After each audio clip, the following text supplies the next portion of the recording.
Have you ever wondered what the real difference is between just being a spiritual person and, following an actual organized spiritual path?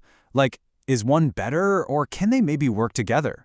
Well, today we're going to dive into an organization that has a pretty specific take on that very question. We're talking about the Independent Spiritualist Association. Okay, so this one quote right here, this is really at the heart of everything the Independent Spiritualist Association believes. It's basically the key to their entire worldview. But what does that even mean, right? Spiritualism is the vehicle, spirituality is the goal. Sounds profound, but let's break down what they're actually getting at. All right, so to really get a handle on that quote, we've got to look at the two big ideas they're talking about. The goal itself, and then this vehicle they say gets you there. So first up, let's talk about the goal, spirituality. For them, this is something that's super personal and direct. It's not about being exclusive at all. In fact, they see it as this big, universal thing that can pull in teachings from pretty much any religion. Think of it like the destination on a map. It's that personal connection with the divine that they believe anyone, and I mean anyone, can work towards. And here's the other half of that puzzle. If spirituality is that universal destination we just talked about, then spiritualism, well, that's the vehicle they use to get there. It's their specific system, their framework, that's built on a mix of science, philosophy, and religion. It's all designed to give you a structured way to explore and deepen that personal connection. It's the specific road they've decided to travel. Okay, so this is where it gets really interesting, how they actually define this vehicle. For the Independent Spiritualist Association, spiritualism isn't just one single thing. It's actually a unique combination of three distinct but totally interconnected ideas, and they all come together to form a single path. And these are those three pillars. It's what makes their definition so unique. First up, you've got science, which, might sound a little surprising at first, but for them, it's all about studying the laws of nature to validate things like energy healing and communicating with spirit. Then there's philosophy. This is all about taking these big ideas and using them to grow as a person, to gain self-knowledge.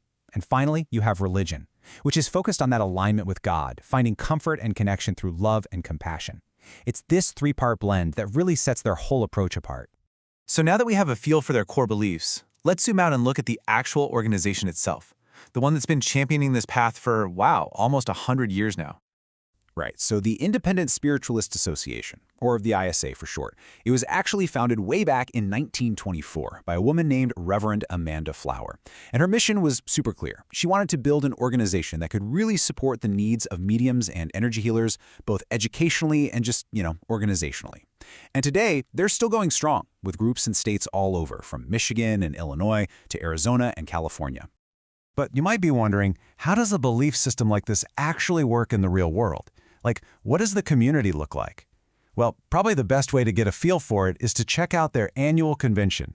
It really gives you a snapshot of their beliefs in action. So this isn't just a quick meeting, it's a full-on, packed 3-day weekend.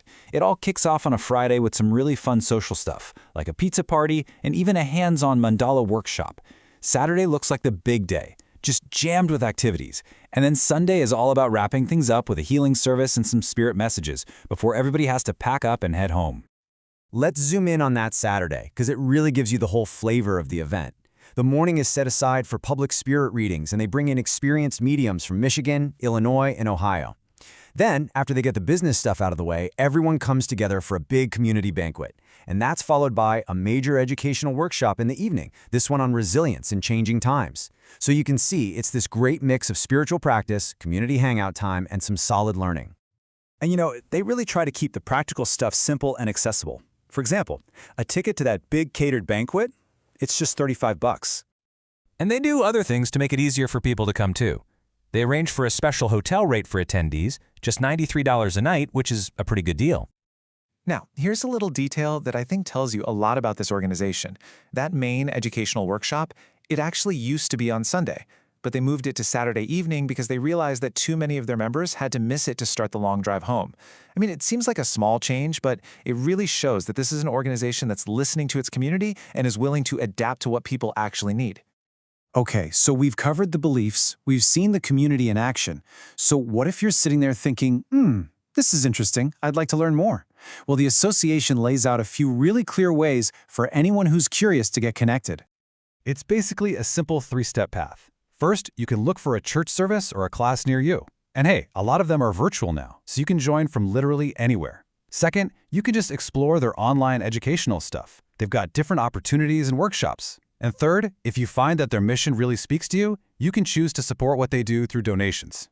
And when they talk about giving, they frame it with this very specific mindset that comes from the law of attraction. The idea is basically that whatever energy you put out into the world, whether it's a feeling of abundance or a feeling of lack, that's what's going to come back to you. So this quote, it's not just a nice little inspirational saying, it's really a core piece of their philosophy on how to participate and support the community. And that really brings us to our final thought for today. They actually promote a pilgrimage on their site, and there's a question associated with it that just cuts right to the heart of everything we've talked about. After looking at their unique mix of science, philosophy, and religion, after seeing their focus on community, the final question they ask, and the one I'm going to leave you with, is a really personal one. Are you being called to walk the way of love?